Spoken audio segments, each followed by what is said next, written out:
ಶ್ರೀಮದಾನಂದ ತೀರ್ಥ ಭಗವತ್ಪಾದಾಚಾರ್ಯರ ಚರಿತ್ರೆಯಲ್ಲಿ ಸುಮಧ್ವ ವಿಜಯದಲ್ಲಿ ವರ್ಣನೆ ಮಾಡುವಾಗ ಶ್ರೀಮದಾಚಾರ್ಯರು ಬಾಲ್ಯದಲ್ಲಿರುವಾಗ ಅವರನ್ನು ಕರೆದುಕೊಂಡು ಹೋಗುವಂತಹ ಪ್ರಸಂಗದಲ್ಲಿ ಪಿಶಾಚಿ ಬರುತ್ತಂತೆ.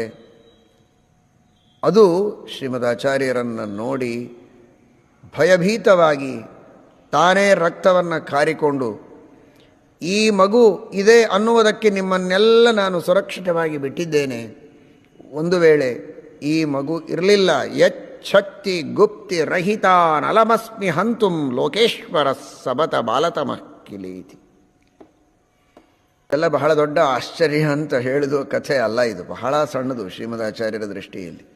ಸಂಸಿದ್ಧ ಸಪ್ತಕೋಟಿ ಮಹಾಮಂತ್ರಾಣ, 7 ಕೋಟಿ ಮಹಾಮಂತ್ರಗಳ ಮಹಾಸಿದ್ಧಿಯನ್ನು ಪಡೆದುಕೊಂಡ ಮಹಾನುಭಾವರು ಶ್ರೀಮದಾನಂದ ತೀರ್ಥ ಭಗವತ್ಪಾದಾಚಾರ್ಯರು.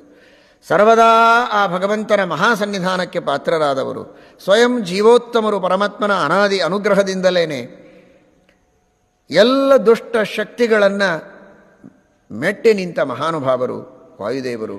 ಅಂತಹ ವಾಯುದೇವರ ಅವತಾರರಾದ ಶ್ರೀಮದಾಚಾರ್ಯರಿಗೆ ಒಂದು ಸಣ್ಣ ಭೂತ ಬಾಧೆ, ಪಿಶಾಚ ಬಾಧೆಯಿಂದ ತಮ್ಮ ಬಂಧುಗಳನ್ನು ರಕ್ಷಣೆ ಮಾಡಿದರು, ತಮ್ಮ ಭಕ್ತರನ್ನು ರಕ್ಷಣೆ ಮಾಡಿದರು ಅನ್ನೋದು ಬಹಳ ದೊಡ್ಡ ಮಹತ್ವ ಅಲ್ಲ. ಅದು ಅವರ ದೃಷ್ಟಿಯಲ್ಲಿ ಬಹಳ ಸಣ್ಣದು, ನಮಗೆ ಬಹಳ ದೊಡ್ಡದು.